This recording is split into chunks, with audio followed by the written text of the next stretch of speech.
সরকার দু আলম নবী বিশ্ব নবী রাহমাতুল লিল আলামিন ডাক দিয়ে বলেন, হে যুবক তোমার নাম কি? যুবক দেখো আমার নাম হযরত সাদ সালামি। আমি সাদ, আমি বিবাহ করব, আমার দিলের মধ্যে বড় সাদ, আমার নাম হলো হযরত সাদ, আমি বিবাহ করব। পয়গম্বর সরকার দু আলম নবী ডাক দিয়ে বলেন, হে সাদ তুমি তোমার সমস্ত মদিনার বাড়িতে ঘোরার দরকার নাই, এমন আমার একটা সাহাবী আছে, ওই সাহাবীর একটা মেয়ে আছে, তার কাছে যাও, আমি ঘটকালি করলাম, তার সঙ্গে আমি তোমাকে বিবাহ দেব। মেয়েটা অতি সুন্দরী। যত মানুষ অবস্থান করে মদিনায় সমস্ত মানুষটাকে নাম ধরে ডাকে হুরে মদিনা। এত সুন্দরী হুরে মদিনা করে ডাকে, মানে মদিনার হুর। আলহামদুলিল্লাহ বলি। আল্লাহ রাসূলকে ডাক দিয়ে বলেন, নবীজি আমার সেই বাড়ি তো আমি গেছি, আমার চেহারা থেকে আমাকে বিবাহ দেওয়ার জন্য, আমাকে জামাই করার জন্য রাজি হন নাই। পয়গম্বর সরকার দু আলম তার হাতের লেখা দিয়ে একটা দস্তর একটা লিখে দিলেন, একটা চিরকুটের মধ্যে পয়গম্বরে লিখে দিলেন, যাও এই চিঠিটা গিয়ে তার কাছে দিও। তিনি চলে গেলেন, দরজার মধ্যে যে দরজা লক করলে এইভাবে ঠোকা দিলেন, ভিতর থেকে বলে মান আনতা, কে তুমি? বাহির থেকে বলে আনা সাদ সালামি, আনা মুহাম্মদ রাসূল সাল্লাল্লাহু আলাইহি সাল্লামের নতুন সাহাবী। আল্লাহু আকবার বলেন। কেন আসছো? কি চাও? কি দরকার তোমার? দরজা খুললেন, মেয়ের বাবা দরজা খুললেন। দরজা খোলার পরে দেখতেছেন কি জন্য আসছো? পয়গম্বর পাঠাইছেন, রাহমাতুল লিল আলামিন পাঠাইছেন, দয়ার নবী পাঠাইছেন, বিশ্ব নবী পাঠাইছেন। কেন আসছো? কি দরকার তোমার? কি তুমি চাও? কই আল্লাহ রাসূল পাঠাইছেন, আমি নবীর সাহাবী, আপনার মেয়ের সঙ্গে আমার বিবাহ দেওয়ার জন্য পয়গম্বর এখানে পাঠাইছে। আল্লাহু আকবার বলে।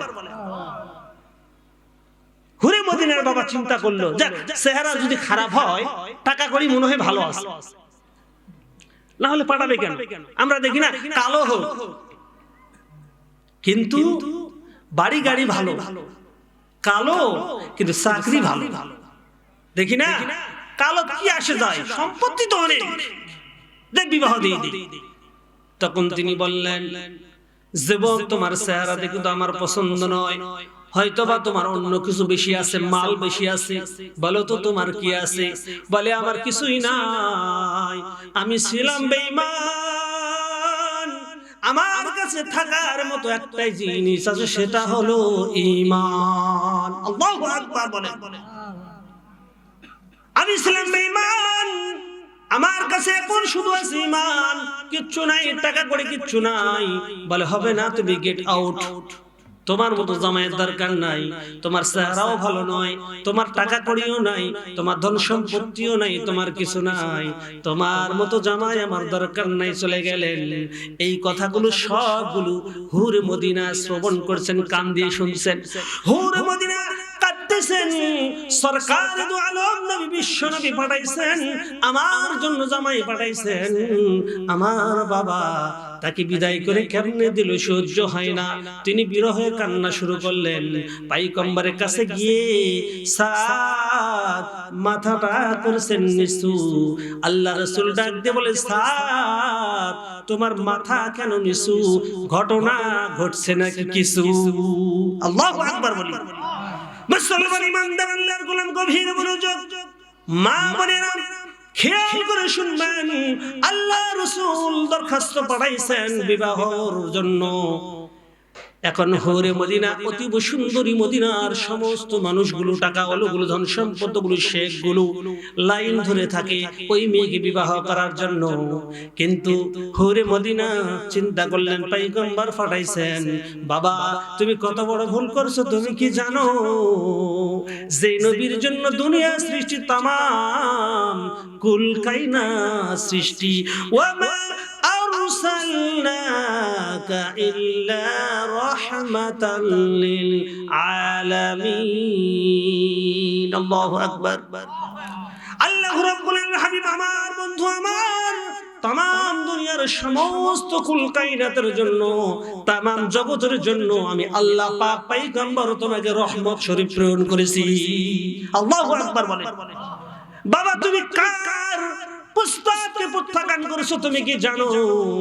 বাবা বলে বাবা তুমি দৌড় দাও, কালো হোক পা ভাঙ্গা হোক, সম্পত্তি থাকুক আর না থাকুক, আমি তার সঙ্গে বিবাহে রাজি আছি, আমি প্রস্তুত। আল্লাহু আকবার। এইদিকে আর আল্লাহ রাসূল কথোপকথন হচ্ছে, কথা বলতেছেন। এমন সময় হুর মদিনার বাবা আল্লাহ রাসূলের কাছে যে সালাম দিয়ে বলেন, আসসালামু আলাইকুম ইয়া রাসূলুল্লাহ, ইয়া হাবিবাল্লাহ, আমি আপনার কাছে আসছি, আপনি আমার বাড়িতে বিবাহের প্রস্তাব পাঠাইছিলেন, আমার বড় ভুল হয়েছে গো নবীজি, আমি বড় ভুল করে ফেলছি, আমি নিজে প্রস্তাব দিলাম, এই ছেলেটাকে আমি আমার জামাই হিসাবে কবুল করে নিলাম, বিবাহের ব্যবস্থা আপনি সম্পূর্ণ করে দেন। আল্লাহু আকবার বলেন। আল্লাহ রাসূল যে বিবাহের ঘটক, বখিল যারা হয় এরা জান্নাতের সুঘ্রাণও পাবে না। মনে হয় বুঝাতে পারলাম না? বখিল যারা হয় বখিল, তারা জান্নাতের সুঘ্রাণও পাবে না। এজন্য এক মুমিন আরেক মুমিনের জন্য দোয়া করবে, সহানুভূতি করবে, সহযোগিতা করবে, এটা হলো নবীর সুন্নাত। সুন্নাত খালি খাওয়া শেষে মিষ্টি দই খাওয়া কি তাই কি না? প্রত্যেকটা সুন্নাতকে আমাদেরকে মানতে হবে, প্রত্যেকটা সুন্নতের দাবিদারি এবং পাবন্দি করতে হবে, কারণ আমরা রাসূলের উম্মত, আমাদের মাঝেই থাকবে তার সুন্নাত, ঠিক কি না? আজকে আপনি আমি এমন মাজমার মধ্যে বসছি, যেই মাজমাতে আল্লাহ তাবারক তাআলা আপনাকে আমাকে সুন্দরভাবে পায়ে হেঁটে আসার সুযোগ করে দিলেন। এর মানে এটা নয় যে রব্বুল আলামিন আপনাকে আমাকে এখানে নিয়ে আসছে, আমি নিজে ইচ্ছা আসছি, না, আল্লাহ তাআলা আপনার আমার উপর ইহসান করছেন, দয়া করছেন। কারো যোগ্যতায় ক্ষমতায় নয়, পায়ের শক্তিতে নয়, হাতের শক্তি নয়, মুখের শক্তি নয়, যে রব, যে আল্লাহ জাল্লা শানুহু আপনাকে আমাকে মহব্বত করে ভালোবেসে এই কোরআনী মাজমার মধ্যে আনছেন, সে রব্বুল আলামিনের দরবারে শুকরিয়া আদায় করার দরকার আছে কিনা? রব্বুল আলামিন ডাকতে বলেন, দুনিয়ার বান্দা, এ আমার বান্দি, তোমাকে আমি যতটুকু নিয়ামত দিয়েছি, তোমাকে আমি কথা বলার শক্তি দিয়েছি, অথবা তোমাকে আমি চক্ষু দিয়েছি, অথবা তোমাকে আমি হাত দিয়েছি, অথবা তোমাকে আমি কর্ণ দিয়েছি, যে কোনো একটা নিয়ামতের শুকরিয়া যদি তুমি আদায় করতে থাকো কিয়ামত পর্যন্ত তোমার হায়াত দেওয়া হবে, কিন্তু একটা নিয়ামতের শুকরিয়া আদায় করে তুমি রব্বুল আলামিনের দরবারে শেষ করতে পারবে না। আল্লাহ তাবারক তাআলা বলেন, কুল লাউ কানাল বাহরু মিদাদাল লিকালিমাতি রাব্বি লানাফিদাল বাহরু ক্বাবলা আন তানফাদা কালিমাতু রাব্বি ওয়ালাউ জিনা বিমিসলিহি মাদাদা। হে দুনিয়ার মানুষ, হে দুনিয়ার বান্দা বান্দি, তামাম দুনিয়ার সমস্ত গাছগুলোকে তোমরা যদি কলম বানাও, আর তামাম দুনিয়ার সমস্ত খাল বিল নদী নালা পুকুর পুষ্করিণী এমনকি আটলান্টিক মহাসাগরের সমুদ্রের পানিগুলোকে যদি তোমরা, আরব সাগরের পানিগুলোকে যদি তোমরা কালি বানাও, আমি রব্বুল আলামিন একটা নিয়ামত তোমাকে চক্ষু দিয়েছি, এত বড় নিয়ামত, যে চোখ দিয়ে তোমার মাকে দেখতে পাও, যে চোখ দিয়ে তুমি আমার কালাম কোরআনুল কারীম পড়তে পাও, যে চক্ষু দিয়ে এত সুন্দর সৃষ্টি দুনিয়া তুমি দেখতে পাও, এই চোখের শুকরিয়া যদি লিখতে থাকো, তামাম দুনিয়ার সমস্ত সাগরের পানিগুলো, কালির পানিগুলো শেষ হয়ে যাবে, তারপর আমি রবের এই চক্ষু দেওয়ার নিয়ামতের শুকরিয়া আদায় করা শেষ করতে পারবা না, সম্ভব নয়।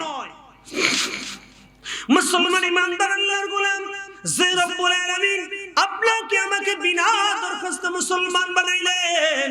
যে আল্লাহ জাল্লা শানুহু বিনা দরখাস্তে মুসলমানের ঘরে জন্ম দিলেন, আপনি আমি তো আল্লাহর কাছে দরখাস্ত করি নাই, আল্লাহ তাবারক তাআলা নিজ ইচ্ছায় আপনার আমার উপর দয়া করে ইহসান করে মুসলমান করে দুনিয়াতে পাঠাইছে।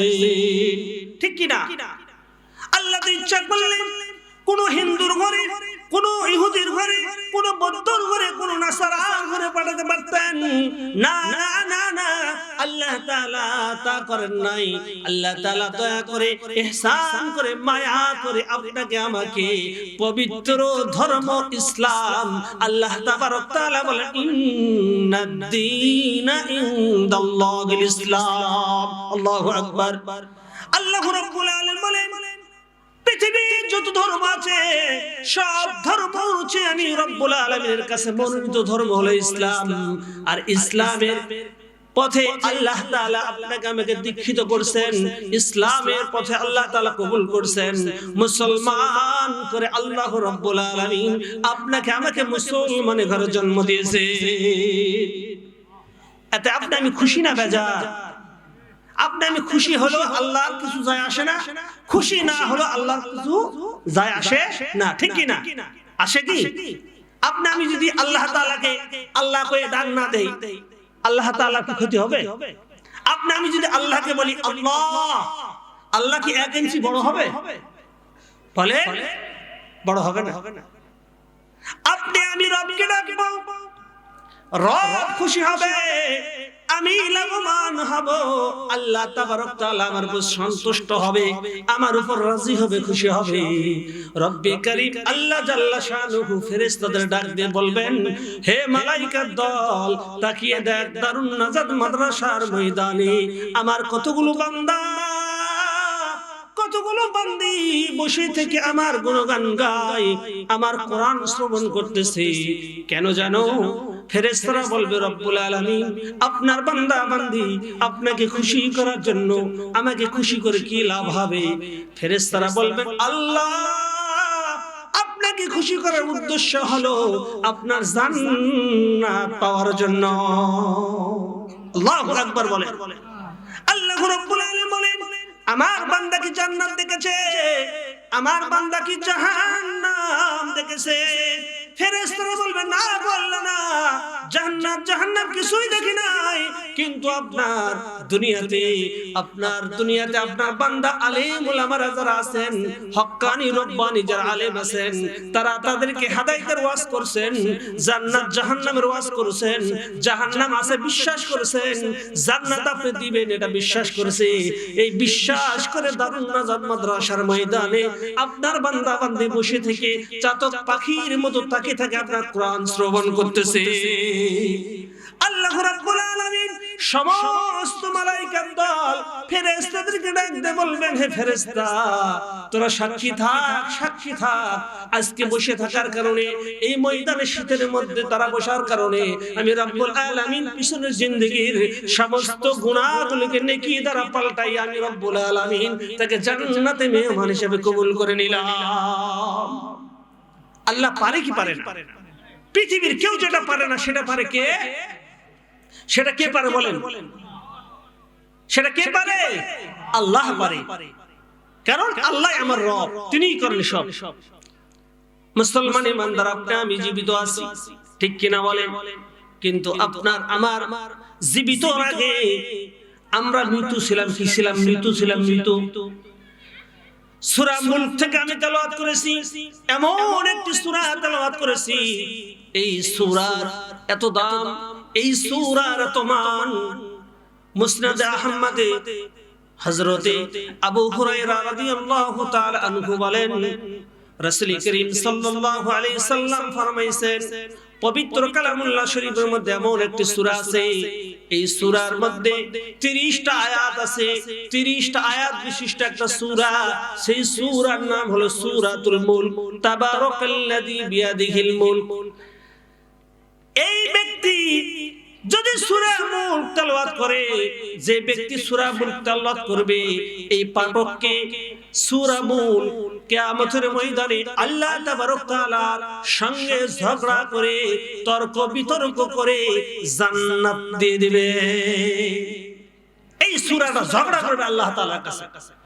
তাবারাকাল্লাযী বিয়াদিহিল মুলক, বরকতময় সেই সত্তা, বিয়াদিহিল মুলক, যার হাতে গোটা রাজত্ব, গোটা পৃথিবী।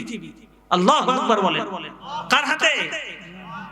আল্লাহর হাতে গোটা রাজত্ব, গোটা পৃথিবী না, গোটা রাজত্ব হলো এমপির হাতে, কোন দলের প্রতিনিধির হাতে, সরকারের হাতে। 41 সাল গোটা পৃথিবী দখল করবে, এটা মিথ্যা। কেননা এই গোটা রাজত্ব মালিক হলো আমার রব আল্লাহ তাআলা, ঠিক কিনা বলেন? ক্ষণিকের জন্য, কিছু সময়ের জন্য আল্লাহ তাআলা জিম্মাদারি দায়িত্ব দিয়েছেন। আল্লাহ রাব্বুল আলামিন বলেন, আল্লাযী খালাকাল মাউতা ওয়াল হায়াতা লিয়াবলুয়াকুম আইয়ুকুম আহসানু আমালা। আল্লাহ তাআলা বলেন, আল্লাযী খালাকাল মাউতা, আল্লাহ রাব্বুল আলামিন যিনি মৃত্যু এবং জীবনকে সৃষ্টি করেছেন। মৃত্যু এবং আগে মৃত্যু, তারপরে জীবনকে সৃষ্টি করেছেন। কেন সৃষ্টি করেছেন? লিয়াবলুয়াকুম। কেন সৃষ্টি করেছেন? লিয়াবলুয়াকুম, তোমাদের পরীক্ষা করার জন্য। আল্লাহু আকবার বলেন। আইয়ুকুম আহসানু আমালা, আল্লাহ তাআলা বলেন, কে তোমাদের মধ্যে কর্মে উত্তম? তোমাদের মধ্যে কর্মে উত্তম কে? কোন কর্মে? অসৎ কর্মে না, না, সৎ কর্মে, আমলের দিকে। নেক আমল করে করে, নেক আমল করে করে কে কর্মে উত্তম হয় আল্লাহ তাআলার কাছে? আল্লাহ তাআলা এই জন্য বলেন, লিয়াবলুয়াকুম আইয়ুকুম আহসানু আমালা, দুনিয়াতে তোমাদের পরীক্ষা করার জন্য। এই পরীক্ষার হলে আমি রব্বুল আলামিন তোমাদেরকে পাঠাইছি, তোমাদের মধ্যে কে কর্মে উত্তম হয়, নেক আমল করে উত্তম হয়। তাহলে আপনাকে আমাকে নেক আমল করার দরকার আছে কিনা? ভালো কর্ম করার দরকার আছে কিনা? মুসলমান তো ভালো কর্ম নয়। মুসলমান সারাদিন মানুষের গীবত কেমনে করে, সারাদিন মানুষকে কেমনে বাঁশ দিতে পারে, সারাদিন কেমনে মানুষের সমালোচনা করতে পারে, এই দিকে এক্সপার্ট, ঠিক কিনা বলেন? এই দিকে অ্যালার্ট, এই দিকে মানুষ সবচাইতে মজবুত এবং দামি।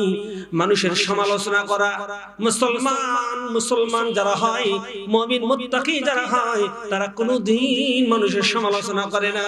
তারা সর্বদাই নিজের সমালোচনা করে, নিজের গুণগান গায়। আল্লাহ তাবারক তাআলা কোরআনের মধ্যে বলেন, তারাই হলো সবচাইতে দামি প্রিয় পাত্র আমার কাছে, যারা নিজের সমালোচনা করে। আজকে আপনি আমি মুসলমান দাবি করতেছি। মুসলমান কাকে বলে বন্ধু? কর্মে কে উত্তম হবে, আমল করে কে উত্তম হবে? আল্লাহ তাবারক তাআলার পয়গম্বর সরকার দু আলম নবী বিশ্ব নবী মুহাম্মদ রাসূল সাল্লাল্লাহু আলাইহি ওয়াসাল্লাম, তিনি মক্কা থেকে মদিনা হিজরত করেছেন। আপনাদের জানা আছে কিনা বলেন? হিজরত করেছেন মক্কা থেকে মদিনায়। কাফেরদের অত্যাচারে, জ্বালা যন্ত্রণায় তিনি মক্কা থেকে হিজরত করে মদিনায় গেলেন। মদিনাতে গেছেন, সর্বপ্রথম একটা জায়গা আছে, জায়গাটার নাম হলো কুবা পল্লী। আমার সামনে আছেন হাজী সাহেব, তিনি গেছেন, সেই জায়গাটার নাম হলো কুবা পল্লী। সেই জায়গার মধ্যে একটা কূপ ছিল, কূপটার নাম হলো কুবা। এই জায়গাটার নাম কুবা পল্লী, যেখানে মসজিদে কুবা আছে। আল্লাহ তাআলা বারবার সেই জায়গার মধ্যে আমাকে নিয়ে গেছেন, আলহামদুলিল্লাহ। এই কুবা মসজিদে কেউ যদি গিয়ে এক ওয়াক্ত নামাজ আদায় করে, আল্লাহ তাবারক তাআলা তাকে একটা উমরা করার সওয়াব দিয়ে দেয়। আল্লাহু আকবার বলেন। মুসলমান ইমানদার মুমিন কাকে বলে? কুবা পল্লীতে গিয়ে মুহাম্মদ রাসূল সাল্লাল্লাহু আলাইহি সাল্লাম সর্বপ্রথম আবু আইয়ুব আনসারীর বাড়িতে অবস্থান করেন। তিনি মক্কা থেকে হিজরত করার পর মদিনায় গিয়ে দ্বীন প্রচারের কাজ শুরু করলেন, দ্বীন প্রসার শুরু করলেন। এই সামান্য কিছু মানুষ নিয়ে তিনি দ্বীন প্রচার করতেছেন। এমন তো অবস্থায় কিছু মানুষ ইসলাম গ্রহণ করলেন। সামনে এসে রাসূল করিম সাল্লাল্লাহু আলাইহি সাল্লামের সামনে এসে একটা যুবক, রুস্কো চেহারা, কালো কুৎসিত, এতই কালো মনে হয় আমবসা রাত এর চেয়ে ভালো, এতই কালো। এরকম একটা আলো সুরতের লোক রাসূল করিম সাল্লাল্লাহু আলাইহি সাল্লামের কাছে এসে, বন্ধু আল্লাহ রাসূলকে বলেন, ইয়া রাসূলুল্লাহ, ইয়া হাবিবাল্লাহ, আপনি জান্নাতের ওয়াজ করেন। আমি বুঝলাম আমি তো বড় বেঈমান, আমার কাছে নাই কোনো ঈমান। আমি যদি আনি ঈমান তাহলে আল্লাহ তাআলা আমাকে কি দিবেন? সরকারে দু আলম নবী ডাক দিয়ে বলেন, যুবক তুমি যদি ঈমান আনো আল্লাহ তাবারক তাআলা ঈমান আনার বদলতে মৃত্যুর উপরে তোমাকে জান্নাত দিবেন। ওই বালকটি আবার ডাক দিয়ে বলে, জান্নাতের মধ্যে কি দিবে? আগ্রহ আছে কিনা? জান্নাতের মধ্যে কি দিবে আপনারা শুনতে চান কি চান না? বলেন একটা তাকবীর দেই সবাই, নারে তাকবীর, নারে তাকবীর। মুসলমান ইমানদার আল্লাহর গোলাম, শয়তানকে একটু দূরে সরিয়ে দিলাম। আল্লাহু আকবার বললে শয়তান দূরে চলে যায়। মুসলমান ইমানদার যুবক একদম বলেন, নবীজি আমার জান্নাত তো দিবেন এটা বুঝলাম, জান্নাতের মধ্যে আল্লাহ তাবারক তাআলা কি দিবেন? তখন আল্লাহ রাসূল সাল্লাল্লাহু আলাইহি সাল্লাম বলেন, জান্নাতের মধ্যে আল্লাহ রাব্বুল আলামিন জান্নাতে হাজারো নাজ নিয়ামত তোমাকে দিবেন। জান্নাতের মধ্যে রকমারি ফুল ফল দিয়ে আল্লাহ তাআলা সাজিয়ে রাখবেন। তুমি জান্নাত এমন একটা জায়গার নাম, যে জান্নাতের মধ্যে তুমি ঢুকলে তোমার মন যা চায় তুমি তাই পাবে। আল্লাহু আকবার বলেন। জান্নাত এমন একটা জায়গার নাম, তুমি আকাশের মধ্যে নয়, একটা পাখি উড়ে যাচ্ছে তুমি দেখতেছো, পাখিটা গুনগুন আওয়াজ করে উড়ে যায়। এই পাখিটার আওয়াজ এত সুন্দর তোমার কানের মধ্যে লাগছে, তোমার মনস্থ হইছে পাখির গান যদি এত সুন্দর হয়, না জানলে পাখির গোশতটা খেতে কত সুন্দর হবে। বলতে দেরি হবে সঙ্গে সঙ্গে রব্বুল আলামিন এই পাখিটাকে ভুনা করে তরকারি বানায়া তোমার সামনে খেদমতে হাজির করে দিবে। সুবহানাল্লাহ বললেন না মুসলমান? যুবক ডাক দিয়ে আর কি দিবে? বলে আর কি দিবে জানো? আল্লাহ রাব্বুল আলামিন তোমার উপর খুশি হয়ে রাজি হয়ে জান্নাতের মধ্যে তোমাকে হুর দিবে। কি দিবে? হুর। জান্নাতের মধ্যে আল্লাহ তাআলা তোমাকে হুর দিবে। এই যুবক বলে, হুর আবার কি? সুন্দরী নারী। আলহামদুলিল্লাহ বলি। এই যুবক বলছে, হুর আবার কি? আল্লাহ রাসূল বলেন, সুন্দরী নারী। কিরকম সুন্দরী নারী? এই সুন্দরী নারী হুর যদি দুনিয়াতে কোনো থুতু ফেলতেন, সমস্ত সমুদ্রের পানিগুলো মিঠাই পরিণত হয়ে যেত। আল্লাহু আকবার বলেন মুসলমান। এই হুরগুলো যদি দুনিয়াতে তার একটা আঙ্গুলের পুর বের করতেন, চন্দ্র সূর্যের আলো পর্যন্ত তার কাছে হার মিলত, এত সুন্দর। যুবক ডাক দিয়ে বলেন, ইয়া রাসূলুল্লাহ, ইয়া হাবিবাল্লাহ, হুর কি জিনিস? হুর দেখতে কেমন?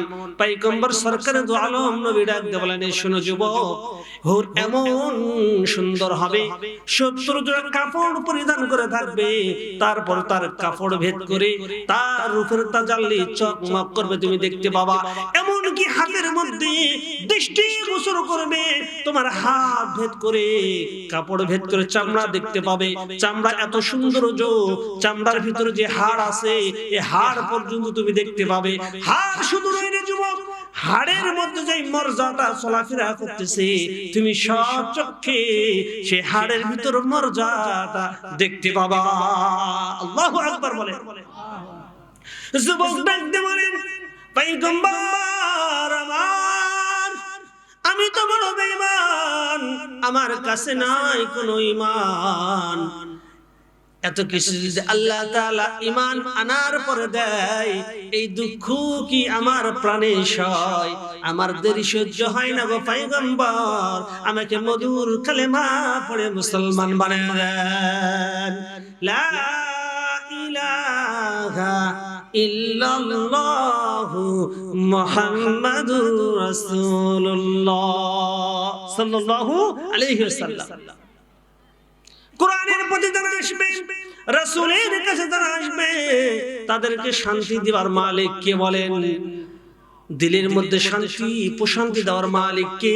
কোটি কোটি টাকা বলে আমার মধ্যে শান্তি নাই, মন বড় খারাপ, ভালো লাগে না। কেন গো বন্ধু, কি হয়েছে? অনেক কষ্ট, আমার ছেলেটা আমার কথা শোনে না, আমার মেয়েটা আমার কথা শোনে না, আমার বউ আমার কথা শোনে না, ঠিক কিনা? কিন্তু মুসলমান শান্তির টাকা দিতে পারে না, শান্তি দিতে পারে না, ধন সম্পত্তি। শান্তির মালিক হলো আমার রব। একদিন নিশ্চয় আসবে সেদিন, শান্তির সুবাতাস বইবে সেদিন। একদিন নিশ্চয় আসবে সেদিন, শান্তির সুবাতাস বইবে সেদিন। দিনের পথে মোরা চলব যেদিন, কোরআনের পথে মোরা চলব যেদিন। একদিন নিশ্চয় আসবে সেদিন, শান্তির সুবাতাস বইবে সেদিন। থাকবে না অবিচার, থাকবে না দুঃখ, সততার পরীরা এনে দিবে সুখ। থাকবে না অবিচার, থাকবে না দুঃখ, সততার পরীরা এনে দিবে সুখ। সুখ পাখিয়ে ধরাতে হবে রে আশিক, একদিন নিশ্চয় আসবে সেদিন, শান্তির সুবাতাস বইবে সেদিন। দিনের পথে মোরা চলব যেদিন, একদিন নিশ্চয় আসবে সেদিন, শান্তির সুবাতাস বইবে সেদিন। ঠিক কিনা বলেন? দিনের পথে চলার জন্য যুবক চলে আসছেন। যুবকের কাছে বর্ণনা যখন শুনলেন, পয়গম্বর বললেন নূর দিবেন। যুবক ডাকল, পয়গম্বর এত কিছু যদি আল্লাহ তাআলা জান্নাতের মধ্যে দেয়, এই দুঃখ কি প্রাণে সয়? আমাকে কালেমা পড়ে দেন, মুসলমান বানায় নেন। মুসলমান বানাইলেন, মুসলমান তিনি হয়ে গেলেন। সাহাবীটা দেখতেছিল কুচ্ছিত কালো, তার ঠোঁটগুলো ছিল মোটা মোটা, এতই কালো কালো, উস্কো বুস্কো তার চেহারা ছিল।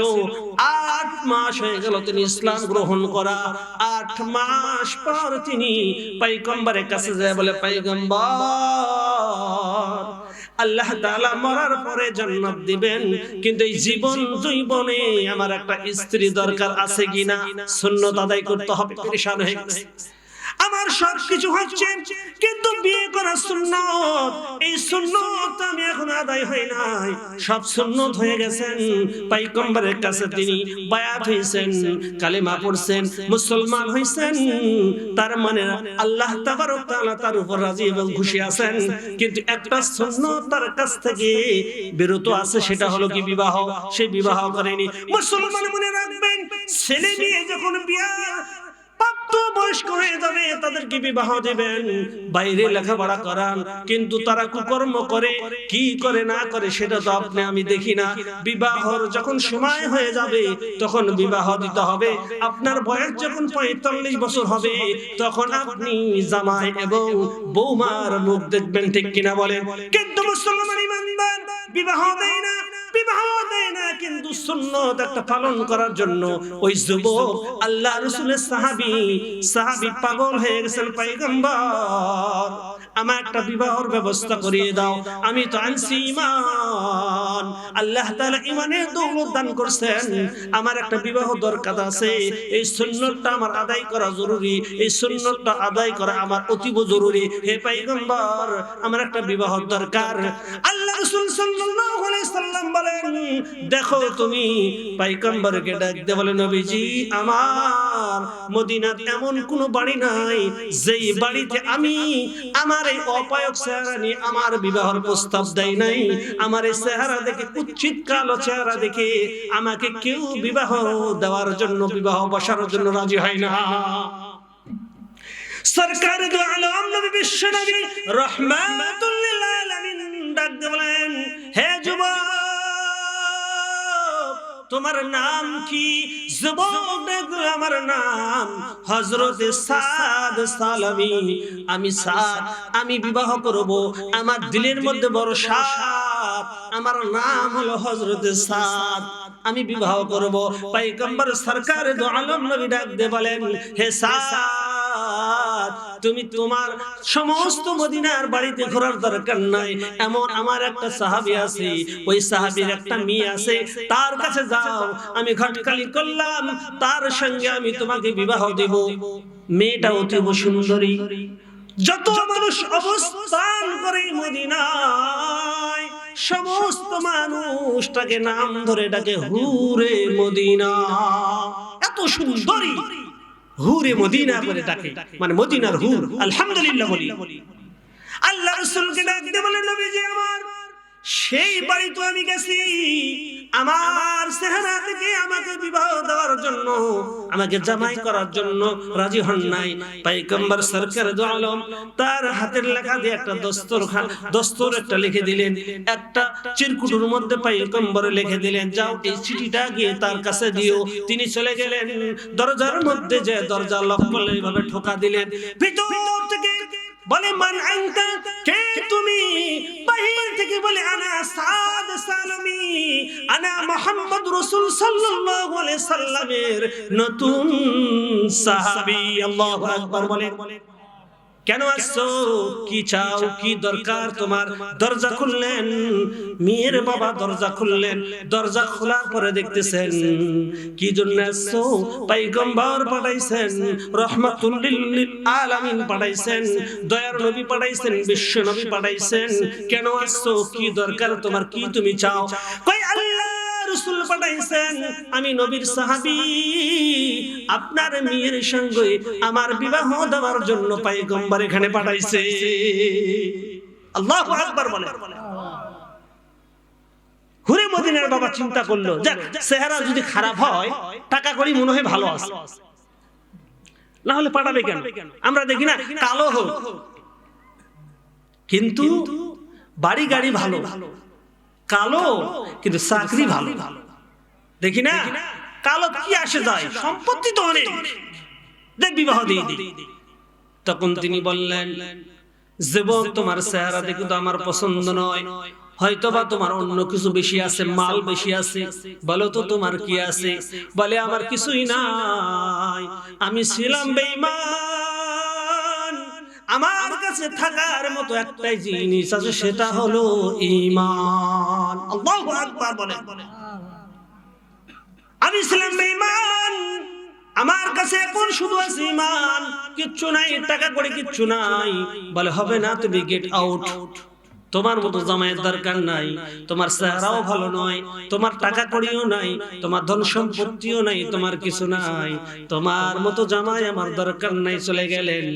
এই কথাগুলো সবগুলো হুরে মদিনা শ্রবণ করছেন, কান দিয়ে শুনছেন। হুরে মদিনা কাঁদতেছেন, সরকার দু আলম নবী বিশ্ব নবী পাঠাইছেন, আমার জন্য জামাই পাঠাইছেন, আমার বাবা তাকে বিদায় করে কেমনে দিল সহ্য হয় না। তিনি বিরহে কান্না শুরু করলেন। পয়গম্বরের কাছে গিয়ে সাদ মাথাটা করেছেন নিচু। আল্লাহ রাসূল ডাক দিয়ে বলে সাদ তোমার মাথা কেন নিচু? ঘটনা ঘটছে নাকি কিছু? আল্লাহু আকবার বলি। মুসলমান ইমানদার আল্লাহর গোলাম গভীর মনোযোগ, মা বোনেরা খেয়াল করে শুনবেন। আল্লাহ রাসূল দরখাস্ত পাঠাইছেন বিবাহর জন্য। এখন হরে মদিনা অতীব সুন্দরী মদিনার সমস্ত মানুষগুলো টাকা ওগুলো ধন সম্পদগুলো শেখগুলো লাইন ধরে থাকে ওই মেয়েকে বিবাহ করার জন্য। কিন্তু হরে মদিনা চিন্তা করলেন, পয়গম্বর পাঠাইছেন, বাবা তুমি কত বড় ভুল করছো, তুমি কি জানো যে নবীর জন্য দুনিয়া সৃষ্টি, তামাম কুল কায়না সৃষ্টি, ওয়ামা আরসালনাকা ইল্লা রাহমাতাল লিল আলামিন। আল্লাহু আকবার। আল্লাহ রাব্বুল আলামিন, হাবিব আমার, বন্ধু আমার, তামাম দুনিয়ার সমস্ত কুল কায়নাতের জন্য, তামাম জগতের জন্য আমি আল্লাহ পাক পয়গম্বর তোমাকে রহমত শরীফ প্রেরণ করেছি। আল্লাহু আকবার বলেন। বাবা তুমি কার পুস্তকে প্রত্যাখ্যান করেছো তুমি কি জানো? বাবা বলে, বাবা তুমি দৌড় দাও, কালো হোক পা ভাঙ্গা হোক, সম্পত্তি থাকুক আর না থাকুক, আমি তার সঙ্গে বিবাহে রাজি আছি, আমি প্রস্তুত। আল্লাহু আকবার। এইদিকে সালামি আর আল্লাহ রাসূল কথোপকথন হচ্ছে, কথা বলতেছেন। এমন সময় হুরে মদিনার বাবা আল্লাহ রাসূলের কাছে যে সালাম দিয়ে বলেন, আসসালামু আলাইকুম ইয়া রাসূলুল্লাহ, ইয়া হাবিবাল্লাহ, আমি আপনার কাছে আসছি, আপনি আমার বাড়িতে বিবাহের প্রস্তাব পাঠাইছিলেন, আমার বড় ভুল হয়েছে গো নবীজি, আমি বড় ভুল করে ফেলছি, আমি নিজে প্রস্তাব দিলাম, এই ছেলেটাকে আমি আমার জামাই হিসাবে কবুল করে নিলাম, বিবাহের ব্যবস্থা আপনি সম্পূর্ণ করে দেন। আল্লাহু আকবার বলেন। আল্লাহ রাসূল যে বিবাহের ঘটক, এর চেয়ে উত্তম ঘটক আর কেউ হইতে পারে? পারে? এখনকার ঘটক কি জানেন? কাজ্জাব, খালি মিথ্যা কথা। 5 বিঘা জমি আছে, শুনাবে 10 বিঘা, ঠিক না? 10 বিঘা আছে 15 বিঘা, একজনের বিবাহ হয় না, একজনের বিবাহ হয় না, খালি ভাঙিয়ে দেয়। তখন চাচা এখন ভাস্তাক বলতেছে, ভাস্তা রে শোন, ঘটনা হচ্ছে একটু বেশি বেশি করে শোনাবি, ঢাকা শহরে তো 3টা বাড়ি আছে, তুই 5টা শোনাবি, এক বাপের কিন্তু একটাই সন্তান। হ্যাঁ, সবাই চলে আসছে, আইসে এখন বলতেছে মেয়ে পক্ষের লোক, বলো তো বাবা তোমার ঢাকা শহরে বাড়ি কয়টা? বাড়ি আছে 5টা। বাড়ি কয়টা? 3টা, কিন্তু শোনালো 5টা বাড়ি শুনাইছে। আচ্ছা সব বাড়ি বাড়ি বলতে সব ঠিক আছে, বলো তো বাবা নামাজ পড়ো? পড়ি। ফজরের নামাজ কয় রাকাত? ফজরের নামাজ কয় রাকাত? তখন কথা 8 রাকাত। কয় রাকাত? 8 রাকাত। এখন মেয়ে পক্ষ চিন্তা করতেছে, আরে সর্বনাশ, ফজরের নামাজ 8 রাকাত, এটা তো আমরা মানতে পারতেছি না, তুমি সঠিক করে বলো। আর চাচা এখন বলতেছে ঠোকা দি, ভাস্তা স্যার কো স্যার স্যার। এখন জামাই বলতেছে, চাচা বাদ দেন তো, 8ই তো মানে না, 8 রাকাতই মানে না, তুমি স্যার কমে দিচ্ছ, 8ই তো মানে না। এরকম আছে না মুসলমান? আছে। এমন মুসলমান আছে, মসজিদ থেকে নামাজ পড়ে আসতেছি, মসজিদের সামনে এভাবে গালে হাত দিয়ে বসা, মনটা একদম কষা। কি হলো আব্দুল করিম, তুমি নামাজ পড়ো না কেন? কয় মনটা বড় খারাপ। কেন খারাপ করে? মনে বড় টেনশন। কিসের টেনশন? কয় কবরের টেনশন। এই কয় কি রে বোকার দল, কবরের টেনশন করছে নামাজ বাদ দিয়ে। এরকম বোকা আছে কি নাই? মুসলমান ইমানদার আল্লাহর গোলাম, ইমানদার কাকে বলে, মুমিন কাকে বলে, এই কথাটা বোঝানোর জন্য এত দূর আসলাম গো বন্ধু। ইমানদার কাকে বলে এই কথাটা বোঝানোর জন্যই বলতেছি। মুসলমান সাদের বিবাহের ব্যবস্থা হয়ে গেল, উত্তম ঘটক পয়গম্বর আলাইহিস সালাতু ওয়াস সালাম ঘটকারি করলেন, এখন বিবাহ দিবেন। আল্লাহ রাসূল সাল্লাল্লাহু আলাইহি সাল্লাম ডাক দিয়ে বলে, সাদ এখন তো তোমার বিবাহের বাজার সদাই করা দরকার, টাকা কড়ি আছে কি তোমার? কলা মাফি ফুলুস, আমার কাছে কোনো টাকা নাই, আমার ইনটি পকেট, আমার পকেট বড় খালি, আমার কাছে টাকা নাই, পয়সা নাই। আল্লাহ রাসূল সাল্লাল্লাহু আলাইহি সাল্লাম বলেন, তুমি যাও, আমার কথা যে উসমানকে বলো 200 দিরহাম দিতে বলছেন, আমার কথা যে বলো ওমরকে 200 দিরহাম দিতে বলছেন, আমার কথা যে বলো আলীকে 200 দিরহাম দিতে বলছেন। আল্লাহ রাসূল সাল্লাল্লাহু আলাইহি সাল্লামের কথা শুনে, পয়গম্বরের কথা শুনে উসমানের কাছে গেছেন। আল্লাহ রাসূলের কথা বলতে দেরি হয়, টাকা দিতে দেরি হয় না। সবাই টাকা দিয়ে দিলেন, কিন্তু এমন একটা ব্যক্তির কাছে পাঠাইছেন যার নাম হলো আলী। নবীর জামাটা পকেটটা হলো খালি, টাকা পয়সা কিছু নাই। এই 400 দিরহাম নিয়ে তিনি মদিনার বাজারে রওনা করেছেন। সাদ সালমি বিবাহর বাজার করবেন। কিসের বাজার করবেন বলেন, একটু কথা বলেন, কিসের বাজার করবেন? বিবাহর বাজার করবেন। বাজারের দিকে রওনা করছেন, বাজারের দিকে যাচ্ছেন, এমন তো অবস্থায় কে যেন ডাক দিয়ে বলে, হে মদিনার মানুষ, আল্লাহ রাসূল সাল্লাল্লাহু আলাইহি সাল্লাম যুদ্ধের জন্য শরীক হওয়ার জন্য সবাইকে এলান করেছেন। যুদ্ধের দাবামা বেজে উঠেছেন, যারা যারা যাওয়ার দরকার যুদ্ধের ময়দানে রওনা করো। আল্লাহ রাসূল যুদ্ধের ময়দানে গিয়েছেন। সাদ সালমি বিবাহ করেছেন, তার বিবি ঘরেতে আছেন। বাজার কিসের করবেন? সাদ সালমি নবু ঈমান গ্রহণ করছেন, মুসলমান হয়েছেন। তিনি বাজার সদাই না করে হাটের মধ্যে গেছেন। বাজারের মধ্যে গিয়ে একটা উন্মুক্ত তরবারি ক্রয় করেছেন, একটা ঘোড়া ক্রয় করেছেন। ঘোড়া ক্রয় করে মুখের মধ্যে একটা নেকাব লাগাইছেন, মুখটা বাঁধছেন। আল্লাহ রাসূল যাওয়ার জন্য নিষেধ করেছেন, তারপরে রাসূলের জন্য, দ্বীনের জন্য তিনি বিবির কাছে যায় নাই। আরে জন্য বিবির কাছে যাব রে, যেই দ্বীনের জন্য আমি এত সুন্দর বিবি পেলাম, যেই দ্বীনের খাতিরে মহব্বত এত সুন্দর নারী পেলাম, সেই দ্বীন যদি দুনিয়াতে না থাকে আমি কেমনে দুনিয়াতে থাকি? আমার দরকার নেই, আমার বিবির কাছে যাওয়ার দরকার নাই। তিনি উন্মুক্ত তরবারি নিয়ে ঘোড়ার উপর সওয়ার করে আল্লাহ রাসূল সাল্লাল্লাহু আলাইহি সাল্লাম দূর থেকে দেখতেছেন। যুদ্ধের ময়দানে যুদ্ধ শুরু হয়ে গেছে, যুদ্ধ চলতেছেন, যুদ্ধ চলতেছেন। সরকার দু আলম নবী দেখেন ঘোড়ার উপর সওয়ার করে, কালো লেখা পরিধান করে কে যেন একটা সমস্ত কাফেরদেরকে কচু কাটা করতেছে। আল্লাহু আকবার বলে।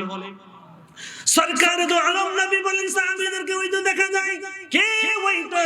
তাকে তো চেনা যায় না, কিন্তু কাফেরদেরকে জাহান্নামে পাঠায় দিতেছে, কচু কাটা করতেছে। কে দেখা যায় ওইটা? কচু কাটা করতে করতে এমন তো অবস্থা দেখা গেল সেই যুবকটা মাটির মধ্যে টলে পড়লেন। আরেকজন কাফের আঘাতে তিনি আঘাতপ্রাপ্ত হয়ে জমিনে পড়ে গেলেন। যুদ্ধ থেমে গেল। সরকার দু আলম নবী, বিশ্ব নবী, রাহমাতুল লিল আলামিন নবী দৌড় দিলেন, যে সাদ সালিমীকে তুললেন, তার জানুর মধ্যে মাথা রাখলেন। রাখার পরে মুখটা খুলে দেখে সেই কেউ নয় রে, হাউমাউ হাউমাউ করে কাঁদে, বলে এটা আমার সাহাবী সাদ। আল্লাহু আকবার। নতুন স্ত্রীকে ঘরে রেখে যুদ্ধের ময়দানে চলে গেছেন পয়গম্বর আলাইহিস সালাতু ওয়াস সালাম। সাদের দিকে তাকায় একটু মুস্কি হাসলেন, আবার কিছুক্ষণ পর একটু কাঁদলেন। সাহাবীরা ডাক দিয়ে বলতেছেন, নবীজি আমার, আপনি কিছুক্ষণ পূর্বে কাঁদলেন, এখন আবার হাসেন কেন? নবীজি ডাক দিয়ে বলেন, এ আমার সাহাবীরা শোনো, এই যুবকটা ইসলাম গ্রহণ করলো, একটা সুন্নাত আদায় করার জন্য বারবার আমার কাছে আসলো। আমি তাকে বিবাহ দিলাম, স্বামী স্ত্রীর সঙ্গে সময় কাটাতে পারলো না। এত আফসোস, এত কষ্ট নিয়ে আমি তার কথা মনে করে আমার চোখের মধ্যে পানি আসলো। কিন্তু না না না, এই মুহূর্তে জিবরাইল আলাইহিস সালাতু ওয়াস সালাম এসে আমাকে ডাক দিয়ে বলেন, পয়গম্বর আপনি কাঁদবেন না, এই সাদের জন্য জান্নাতের হুরগুলো পাগল হয়ে আছে। আমি দেখলাম জান্নাতের ফেরেশতারা সাদকে নেওয়ার জন্য তাড়াহুড়া করতেছেন। আমি দেখতেছি সাদ জান্নাতের মধ্যে পাকা দিয়ে উঠতেছে। আল্লাহু আকবার বলেন। দিনের পথে যারা দিয়ে গেল প্রাণ, মৃত্যু বলো না ওরা খোদার মেহমান। দিনের পথে যারা প্রাণ দিয়ে যায় এরা মরে না, এরা আল্লাহর মেহমান। কার মেহমান? জান্নাতের মধ্যে ঘুরে বেড়াইতেছে। জান্নাত পরম সুখের জায়গা, ঠিক কিনা বলেন? মুসলমান, একটা সুন্নতের কত দাম! একটা সুন্নতকে আঁকড়ে ধরার জন্য, একটা সুন্নত পালন করার জন্য নতুন বিবাহ করার পরও বিবির কাছে না গিয়ে তিনি যুদ্ধের ময়দানে গিয়ে শহীদ হয়ে গেলেন। আল্লাহ বড় খুশি হয়ে গেলেন, ঠিক কিনা বলেন? আল্লাহ রাসূল সাল্লাল্লাহু আলাইহি সাল্লাম বলেন, লা ইউমিনু আহাদুকুম হাত্তা আকুনা হাব্বা ইলাইহি মিন ওয়ালিদিহি ওয়া ওয়ালাদিহি ওয়ান নাসি আজমাইন, আও কামা ক্বালা আলাইহিস সালাতু ওয়াস সালাম।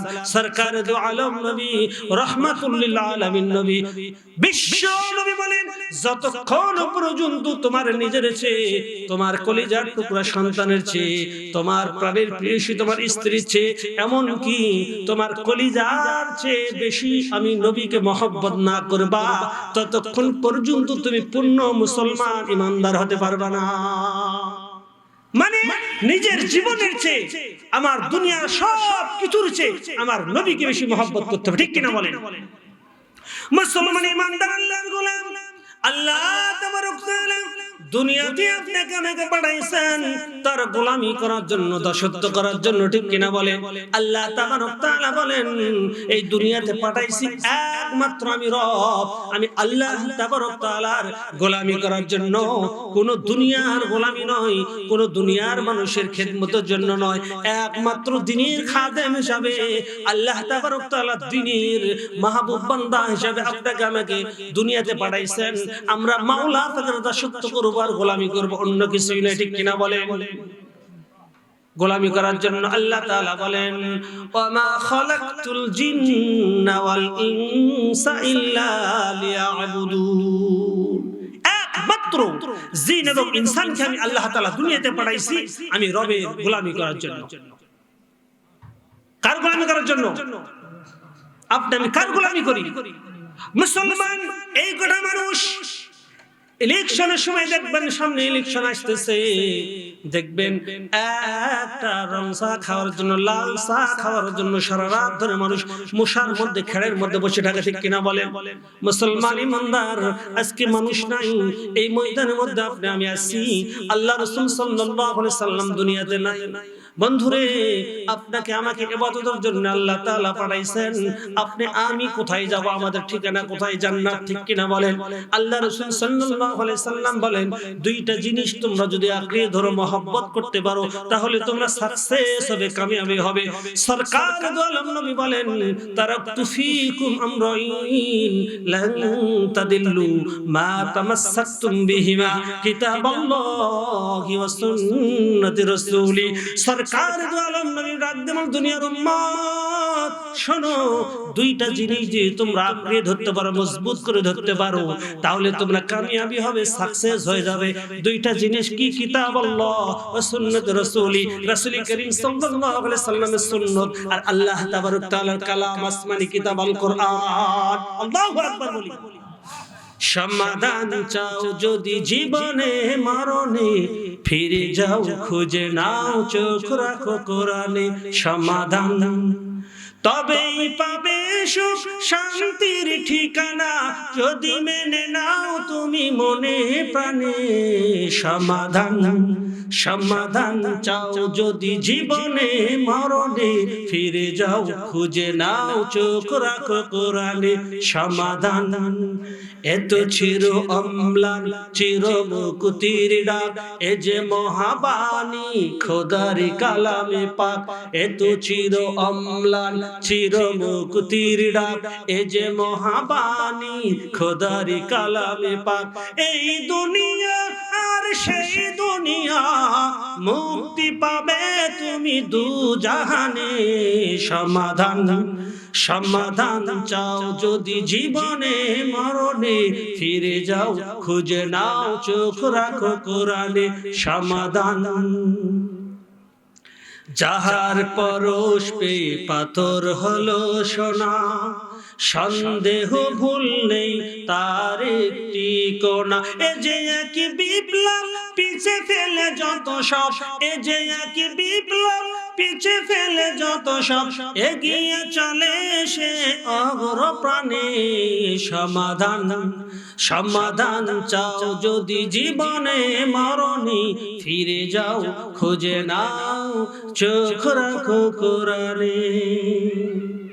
যালিকাল কিতাব, এই কিতাবের কোনো সন্দেহ নাই, হুদাল লিল মুত্তাকিন, এই কোরআনটা হলো প্রত্যেকটা মুমিনের জন্য হেদায়েতের পথ দেখায়। আল্লাহু আকবার বলি। মুসলমান ইমানদার আল্লাহর গোলাম, মুসলমান দাবি করতেছি আল্লাহ তাবারক তাআলা আপনাকে আমাকে দুনিয়াতে পাঠাইছেন তার দাসত্ব গোলামি করার জন্য। কেমনে আমি তার গোলামি করব, ঠিক কিনা বলেন? জানার দরকার আছে কিনা গো বন্ধু? হুজুর আমি তো খারাপ কাজ ছাড়তে পারি না, আমি তো সুদ খাওয়া ছাড়তে পারি না, আমি তো ঘুষ খাওয়া ছাড়তে পারি না, আমি তো সুখখুরি ছাড়তে পারি না, পরনিন্দা করা ছাড়তে পারি না। আল্লাহ তাবারক তাআলা ডাক দিয়ে বলেন ইন্নাস সালাতা তানহা আনিল ফাহশাই ওয়াল মুনকার। আল্লাহু আকবার। নিশ্চয়ই তোমার নামাজ, নিশ্চয়ই তোমার সালাত অশ্লীল অশোভনীয় খারাপ কাজ থেকে, অন্যায় থেকে ফারেক করে দিবে। আমি হাজী সাহেব, আমি হাফেজ সাহেব, আমি কারি সাহেব, আমি মুফতি সাহেব, আমি মুহাদ্দিস সাহেব, আমি মাস্টার সাহেব, আমি ডিসি সাহেব, আমি ওসি সাহেব, যেই সাহেবই হই না কেন, মুসলমান কোন সাহেবের কবরে দাম নাই। কবরের মধ্যে দাম কার জানেন? যার আমল আছে, ঠিক কিনা বলেন? যার আমল আছে তার দাম।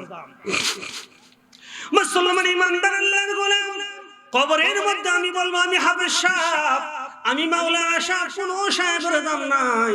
কবরের মধ্যে আমলের দাম যদি তাই হতে গো বন্ধু, খাতুনে জান্নাত ফাতেমাতুজ জোহরা সমস্ত জান্নাতি মহিলাদের নেতৃত্ব তিনি দিবেন, ঠিক কিনা বলেন?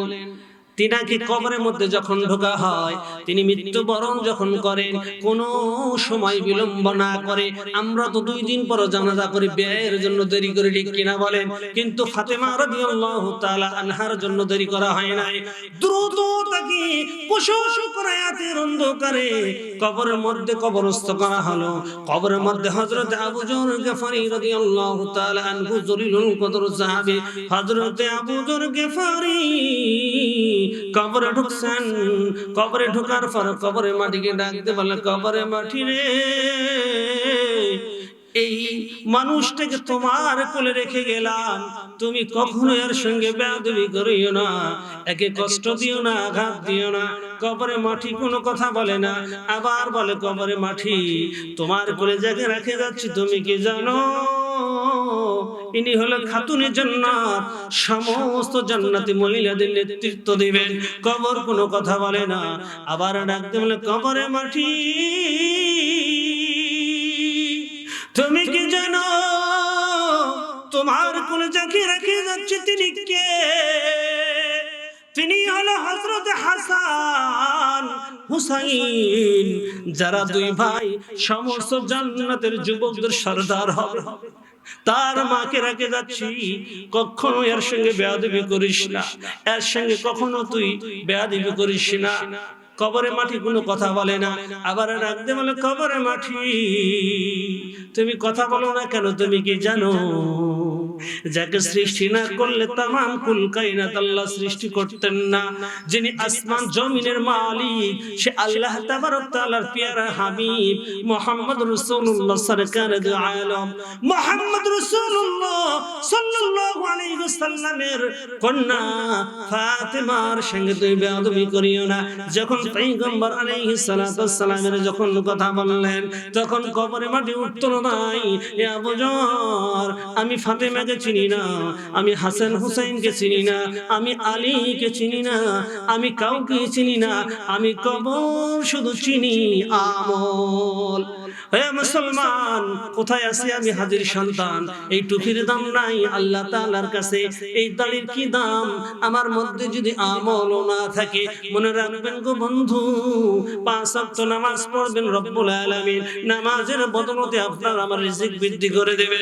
নামাজের বদলে আল্লাহ তাবারক তাআলা আপনার ইজ্জত বাড়ায় দেবে। নামাজের বদলে আল্লাহ তাআলা সম্মান বাড়ায় দেবে। নামাজের বদলতে আল্লাহ তাআলা সমস্ত বিপদ আপদ থেকে মাওলায়ে কারীম হেফাজত করবে। যেটা পারে না সেটা পারে কে? আল্লাহ তাআলা সেটা পারেন। এক ব্যক্তি আল্লাহর প্রতি ঈমান আনছেন, আল্লাহ তাবারক তাআলার প্রতি বিশ্বাস রাখছেন, নামাজ পড়লে আল্লাহ তাআলা সবকিছু দেন। নামাজের প্রতি খুবই ঈমান আছে, মসজিদ থেকে আওয়াজ আসছে, হাইয়া আলাস সালাহ,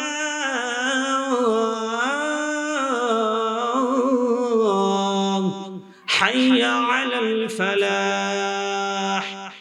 নামাজের জন্য এসো, কল্যাণের জন্য এসো। আল্লাহর বান্দা আব্দুল করিম তার নাম, সেই বান্দা কি করছেন? তিনি নামাজকে প্রাধান্য দিয়েছেন। আল্লাহর বান্দার স্ত্রী ডাক দিয়ে বলে, স্বামী আমার তুমি মসজিদে যাবে যাও, কিন্তু তোমার তিনটা কাজ আছে, এই কাজগুলো আগে করো, তারপরে তুমি মসজিদে যাও। আব্দুল করিম ডাক দিল, বিবি রে,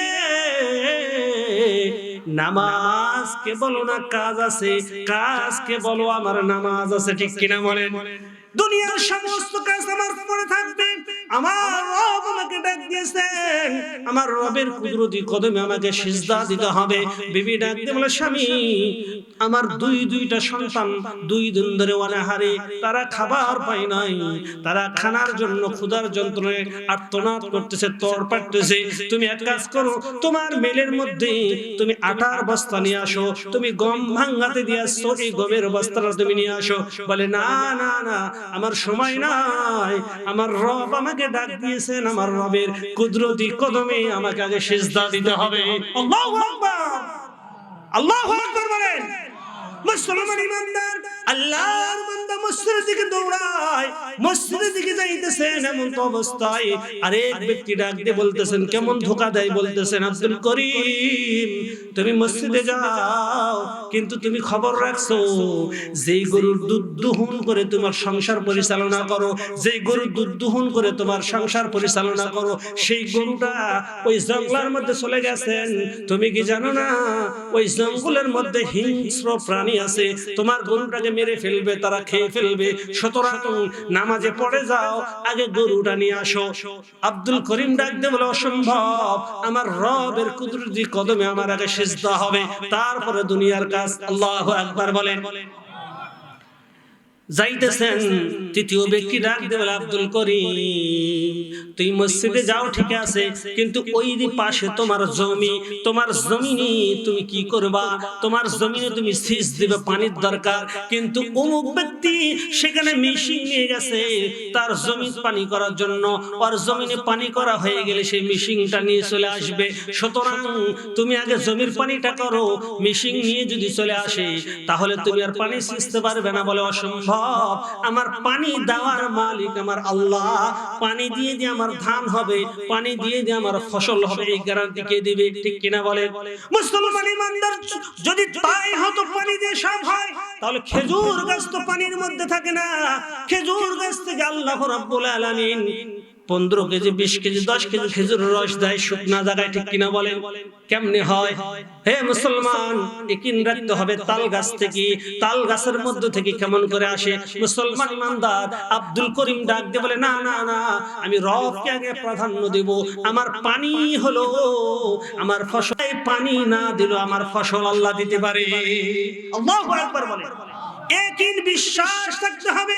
মুসলমান আব্দুল করিম আল্লাহ তাবারক তাআলার দরবারে সিজদা দিয়ে সিজদা অবনত হয়ে নামাজ শেষ করে মালিকের দরবারে হাত পেতে, মালিক তিনটি কাজ থুয়ে আল্লাহ আমি আপনাকে প্রাধান্য দিয়েছি, হে মালিক আপনার কুদরতি কদমে সিজদা করেছি, আমি জানি গো মালিক সবকিছু আপনি দেখেন, সবকিছু আপনি জানেন, সবকিছু আপনি বোঝেন, আমি আপনাকে প্রাধান্য দিয়েছি, এই তিনটা কাজ থেকে আপনি আমাকে হেফাজত করো, উদ্ধার করো। উদ্ধারকারীকে উত্তম বলেন আল্লাহ। পৃথিবীর কেউ যেটা পারে না সেটা পারে কে? আল্লাহ। আব্দুল করিম বাড়িতে আসতেছেন, বাড়িতে আসছেন, বাড়িতে এসে বিবিকে সালাম দিলেন। বিবি বলেন, স্বামী আমার তুমি রেডি হয়ে আসো, তুমি হাত মুখ দাও, তোমাকে আমি খানা দেই। বিবি বলতেছেন খানা দেই। স্বামী বলে, তুমি আটা কই পালে, রুটি কেমনে বানালে? বিবি বলে, স্বামী পাশের বাড়ির ওই ভাই মেলে গেছিলেন তার আটা আনার জন্য, ভুল বশতে তার আটার বস্তা রাখে আমাদের আটার বস্তা বাড়ি নিয়ে চলে আসছেন। বাড়িতে এসে দেখতেছে আব্দুল করিমের আটার বস্তা। সেই ধোঁকাবাজি না করে নিজে আটার বস্তাটা আমাদের বাড়িতে পৌঁছে দিয়েছে। আল্লাহু আকবার বলে। খেদমত করাইতেছেন কি? আল্লাহ করাইতেছেন। যে কোনো মাধ্যম দিয়ে আল্লাহ তাআলা আপনাকে উপরে উঠাবে, যে কোনো মাধ্যম দিয়ে আল্লাহ তাআলা ইজ্জত দিবে, যে কোনো মাধ্যম দিয়ে আল্লাহ তাআলা সম্মান দিবে, যে কোনো মাধ্যম দিয়ে যে কোনো মাখলুক দ্বারা আল্লাহ তাআলা আপনার খেদমত করাবে। ঠিক কিনা বলেন? মুসলমান ইমানদার রুটি খাবেন এমন তো অবস্থায় আব্দুল করিম বাইর হয়ে দেখতেছেন জঙ্গলার একটা হিংস্র প্রাণী তার গরুটাকে তাড়া করে নিয়ে আসতেছে। গরু যখন তার বাড়ির সামনে আসছেন, অটোমেটিক দেখে আব্দুল করিম ওই হিংস্র প্রাণীটা অটোমেটিক জঙ্গলার দিকে গরুটা পৌঁছে দিয়ে তাকে ফেরত চলে যাচ্ছে। আল্লাহু আকবার বলে।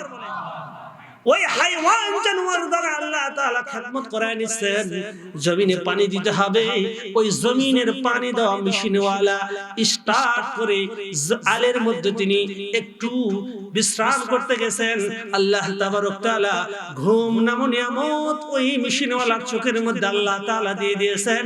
ওর জমিন পানি হয়ে আল উপরে গিয়ে আব্দুল করিমের জমিনে পানি হয়ে ভরপুর হয়ে গেছে। আল্লাহু আকবার বলি। হে মুসলমান, দেওয়ার মালিক কে? আল্লাহ তাআলা দেওয়ার মালিক। ঠিক কিনা বলেন? দিবেন তো আল্লাহ, দিবেন কে? আল্লাহ তাআলা দিবেন। দুনিয়ার কোনো মানুষ দিতে পারে না।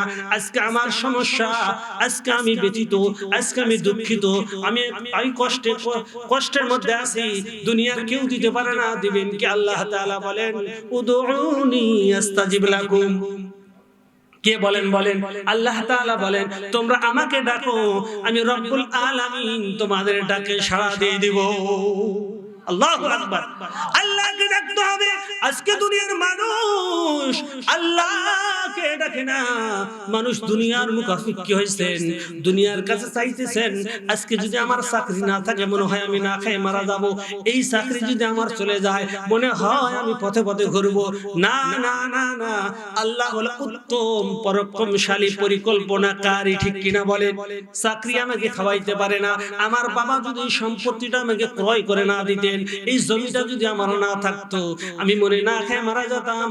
না না না, এলা শিরকি কথা বলবেন না, শিরক হয়ে যাবে। মুসলমান ইমানদার আল্লাহর গোলাম, উত্তম রিজিক আমার রব আল্লাহ তাআলা উত্তম ফয়সালাকারী। আল্লাহ তাআলা যদি আপনাকে রিজিক দেন, আমাকে রিজিক দেন, পৃথিবীর কোনো মানুষ ঠকাইতে পারে না। ঠিক কি না বলেন? মুসলমান ইমানদার আল্লাহর গোলাম, আজকে আপনি আমি দুনিয়াতে আছি, দুনিয়া থেকে বিদায় নিয়ে কবরে চলে যাব, কিন্তু কবরের সামান জোগাড় করার দরকার আছে কিনা বলেন? দরকার আছে কিনা? মুসলমান, আজকে আমি মুসলমান দাবি করতেছি, কবরের মধ্যে ঢুকানো হবে, সবাই দোয়া করে একটু গভীর মনোযোগ, মনকে বোঝান দেব। আমি মারা গেছি, আমার বন্ধু বান্ধব আমার লোকজনেরা কেউ বাঁশ কাটার জন্য, কেউ আবার গরম পানি করবে, বড়ই পাতা দিয়ে গরম পানি করবে, আরেক দল মানুষ চলে যাবে কাফনের কাপড় ক্রয় করার জন্য, আরেক দল মানুষ চলে যাবে মেশিনে কাপড় সেলাই করার জন্য, আরেক দল মানুষ যাবে খাটনি আনার জন্য। গভীর মনোযোগ, মনকে বোঝান রে মন। কিছু কিছু মানুষ কবর খনন করবে, কবর খনন করা শেষ, এখন আপনাকে 3টা বান্ধন দিবে, দেওয়ার পরে চকলেট বানাবে, বানিয়ে খাটনির উপর উঠানো হবে। একটু গভীর মনোযোগ, মনকে একটু বুঝান মুসলমান। খাটলিটা যখন খাটে মানুষের ঘাড়ের উপর উঠবে, সমস্ত আত্মীয় স্বজন গুলো হাওয়া করে কাঁদবে, চিরবিদায় চিরবিদায় দিচ্ছে বাঁচার নিচে, সামনে কবর, পাওয়া যায় না কোনো খবর, সবাই চলে যেতে হবে কবরে। ঠিক কিনা? কেউ থাকবো না রে বন্ধু দুনিয়ার, পূর্বপুরুষ সবাই গেছে, একে একে সব হারাইছে, আমিও একদিন যাব। ঠিক কিনা বলে? কবরের মধ্যে যখন ঢুকবো রে বন্ধু, কবরের মধ্যে ঢুকানোর সময় সমস্ত মানুষ বলবে বিসমিল্লাহি ওয়া আলা মিল্লাতি রাসূলিল্লাহ, রাসূলের দরে সুপর্দ করলাম। কিন্তু মনে রাখবেন গো বন্ধু, আমি সারা জিন্দেগি রাসূলের দল করিনি, সারা দিন রাসূলের কথা শুনিনি, সারা দিন রাসূলের গুণগান গাইনি, আল্লাহর পথে জীবনকে পরিচালিত করিনি, কুফরি মতবাদ নিয়ে চলাফেরা করছি, দুনিয়ার মতবাদ নিয়ে চলাফেরা করছি। কবরে গিয়ে যদি মিথ্যা কথা আমি বলি, আল্লাহ রাসূলের দলে সুপর্দ করলাম। কাজ্জাব, সেই মিথ্যা কথা বলছে, মিথ্যার কোনো দাম নাই। মুসলমান ইমানদার, কবরে ঢুকানো হবে। প্রত্যেকটা মানুষ এখন ধরে নেন কবরে চলে গেলেন, কবরে ঢুকানোর পরে মুনকার নাকির ফেরেশতা এসে বলবে, মার রব্বুকা, তোমার রব কে? যারা আল্লাহর পথে অবিচল অটল থাকছেন তারা বলবে, রব্বি আল্লাহ, আমার আল্লাহ, আমার রব, আমার সৃষ্টিকর্তা আমার রব, আমার রিজিকদাতা আমার রব। মুখ দিয়ে বের হয়ে যাবেন আমার রব, রব্বি আল্লাহ। আবার বলবেন, মা দিনুকা, তোমার দিন কি? যদি সে ইসলামের পথে নিজের জীবনকে পরিচালিত করে, নিজের জীবনকে ইসলামের পথে অবিচল অটল রাখে, তার মুখ দিয়ে বের হয়ে যাবে আমার ধর্ম দিন আল ইসলাম, আমার ধর্ম ইসলাম, আমার সংবিধান আল কোরআন। মুখ দিয়ে বের হয়ে যাবে। 3 নম্বর প্রশ্ন বলবে, তোমার নবী কি? নবীর কথা বলতে পারবে না, ডাইরেক্ট নবীকে সামনে দেওয়া হবে, ডাইরেক্ট নবীকে সামনে দেওয়া হবে। মা হাযার রাসূলুল্লাযী বুইসা ফীকুম, ডাইরেক্ট নবীকে, স্বয়ং নবীকে দেখানো হবে, এই লোকের প্রতি তোমার ধারণা কি? যদি সেই নবীর সুন্নাত অনুযায়ী জীবন পরিচালনা করে, নবী করিম সাল্লাল্লাহু আলাইহি সাল্লামের আদেশ মেনে জীবনকে পরিচালিত করে কবরে যায়, তার মুখ দিয়ে বের হয়ে যাবে, ইনি হলো আমার নবী মুহাম্মদুর রাসূল সাল্লাল্লাহু আলাইহি ওয়াসাল্লাম। মদিনাতে যারা গেছেন রাসূলের রওজায়, বারবার দেখছি রাসূলের রওজার পাশে দাঁড়িয়ে চোখের পানি রাখা যায় না, হাও বাও করে মানুষ আর্তনাদ করে কাঁদে আর বলে, ইয়া রাসূলুল্লাহ, ইয়া হাবিবাল্লাহ।